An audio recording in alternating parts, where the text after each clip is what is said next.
Praise lord. దేవుని ఉన్నతమైన నామమునకు మహిమ కలుగునుగాక. ప్రభు పేరట మీ అందరికీ హృదయపూర్వక వందనాలు. ఈ ఉదయకాలము దేవుని వాక్యాన్ని విందాం. యాకోబు రాసిన పత్రిక 1వ అధ్యాయము 22వ వచనము. మీరు వినువారు మాత్రమై ఉండి మిమ్మల్ని మీరు మోసపుచ్చుకొనకోకుండా వాక్య ప్రకారము ప్రవర్తించువారునై ఉండుడి. ప్రియులరా, దేవుని వాక్యాన్ని వినటం ఒక పని అయితే, మరి ఆ ప్రకారము నడవటం అనేది ఇంకా ప్రాముఖ్యమైనదండి. వినుట ప్రాముఖ్యమే, కానీ ఆ వాక్యము వినువారు మాత్రమే కాకూడదండి. దాని ప్రకారముగా ఎప్పుడు కూడా మనము నడిచేవారిగా ఉండాలి. మరి చాలామంది వినేసి వెళ్ళిపోతూ ఉంటారు, దానివల్ల ప్రయోజనం లేదు. అందుకనే భక్తుడైన యాకోబు తెలియజేస్తున్నాడు, వినండి, అలాగే ఆ వాక్య ప్రకారము నడవండి అని.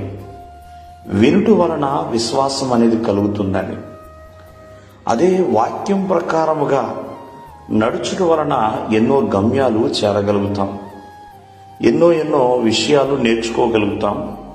అంతేకాకుండా ఎంతోమందికి మాదిరికరముగా ఉండగలుగుతాం. ప్రియమైన వాళ్ళరా, నా వాక్యములు గైకొన్నవాడు ధన్యుడు అని దేవుని యొక్క వాక్యం సెలవిస్తుంది.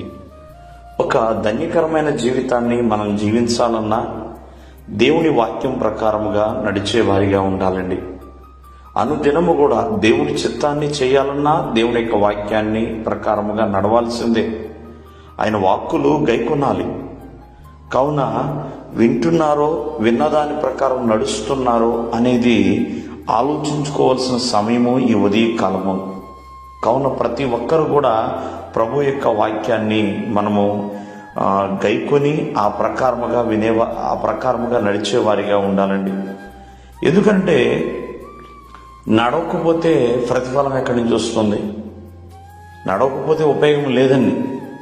ప్రియమైన వాళ్ళరా, ఆ ప్రకారం నడిస్తేనే కదా ఏదైనా దేవుని వద్ద నుంచి నేర్చుకోగలుగుతాం.